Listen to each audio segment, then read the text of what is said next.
Hey Rebel Rouser, I'm Alan Voivod and this is Star Wars 7x7, your daily dose of Star Wars joy.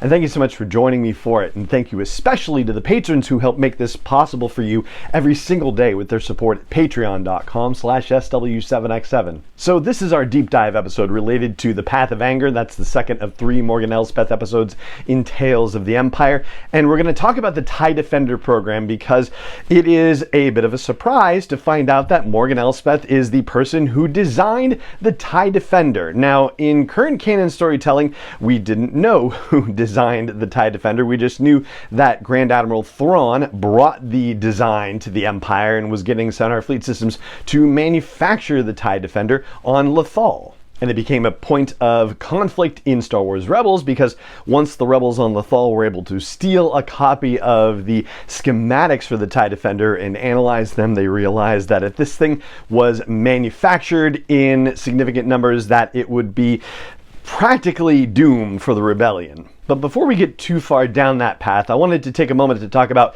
how the TIE Defender was depicted in Legends storytelling, the old expanded universe, because it's definitely a bit different from what we are currently told in Star Wars canon. So, back in Legends, the story goes that the Empire was obviously, knocked off its axis by the results of the Battle of Yavin, and they decided that maybe they needed to be investing not necessarily just in large-scale stuff, but also in small-scale stuff too.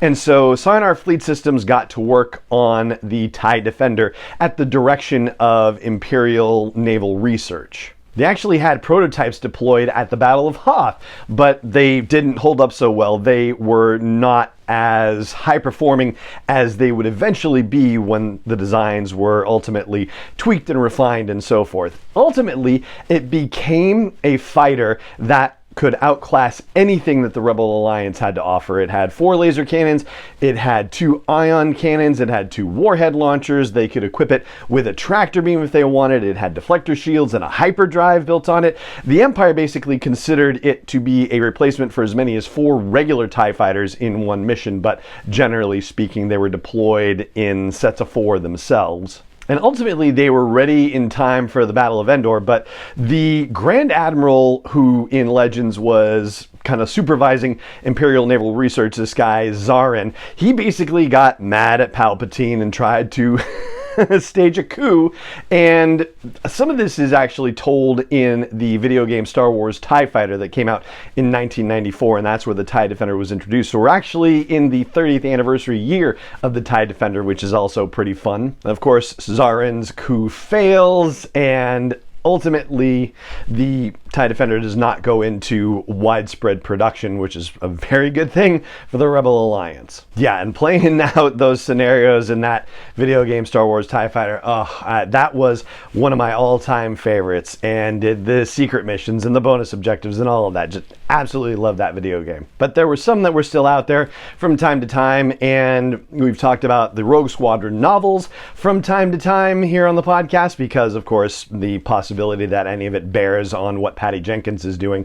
But TIE Defenders actually show up in Rogue Squadron novels from time to time, and Corran Horn used to nickname them Trips because of their 3-wing configuration, and that's kind of the nickname that stuck, along with like eyeballs for TIE Interceptors, for example. I'm sorry, the eyeballs were the regular TIE fighters, the squints were the TIE Interceptors, and the dupes were the TIE bombers. Now, in addition to this being the 30th anniversary of the introduction of the TIE Defender in Star Wars storytelling, this is also the 10th anniversary of it appearing in the rebooted canon, because it was introduced in the Star Wars Commander mobile game in November of 2014, and that was the one that was sort of like Clash of Clans, basically. It's like, you have your headquarters, and you build a base, and you have the wall, and the various defending units and whatnot. That game got shut down a few years ago, but the TIE Defender is still a part of storytelling, and then its major introduction into canon storytelling happened through those Star Wars Rebels episodes. And also an appearance in Thrawn Alliances. That's the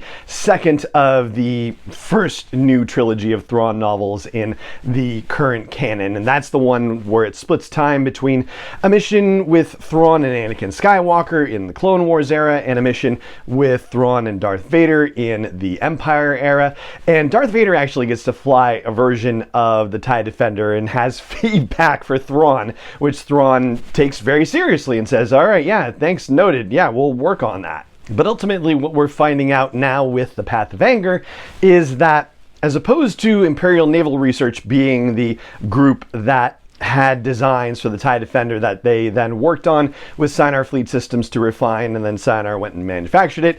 Now the story is that Morgan Elsbeth created the designs for the TIE Defender, and presumably they are refined with help from Thrawn and his Imperial naval contacts, and then working with Sinar Fleet Systems to get the thing manufactured. Now, considering that the TIE Defender project and manufacturing situation was established on Lothal in 2 BBY, we have to consider the possibility that this meeting between Thrawn and Morgan Elsbeth happens closer to 2 BBY than not. So probably maybe around 3 or so, because A, we have to have the plans accepted and refined and whatnot. Thrawn has to get it up and approved through channels and get Tarkin to approve it. And then there's also the matter of the materials necessary for it. So the 7th Fleet shows up on Corvus, or at Corvus, as we see at the end of the Path of Anger, and this is going to be her mission, to help develop the TIE Defender for the Empire, and the natural resources of Corvus and other planets in the system are going to play a role in making that possible. Ultimately, the TIE Defender program is put out of commission during the events of Star Wars Rebels, and spoiler alert, although it shouldn't be by now, but during the Rebels mission where they're rescuing Hera Syndulla and Kanan Jarrus gets killed during the rescue attempt, there's a fuel depot that explodes and it shuts down the factory, and ultimately Tarkin decides that the money for the TIE Defender project is going to be rerouted to the Death Star project. And that's pretty much that. So there are still TIE Defenders kicking around, and I gotta say, I can't imagine a scenario where there weren't a bunch of them on the Chimera on Thrawn's Star Destroyer, in which case I have the feeling that there's a very strong likelihood we might see a few of them in live action for the first time when season 2 of the Ahsoka series comes out. And so that, in a one podcast episode nutshell, is just about everything that you might want to know about the TIE Defender and its history in Star Wars Legends and current canon storytelling, and that is going to do it for this episode of the podcast. If you enjoy the show, if this does provide you a daily dose of Star Wars joy, I hope you'll consider turning other people on to it. You can do that with just letting people know in real life or online. You can do that by teaching the algorithms a thing or two. You can do that with ratings and reviews if you haven't done that already, or liking and subscribing and joining and following and commenting and sharing, all that good stuff. And you can even help me produce this podcast on a daily basis. You can learn more about that at patreon.com/SW7X7. And it just remains for me to say thank you so much for joining me for this episode, as always. And may the Force be with you wherever in the world you may be.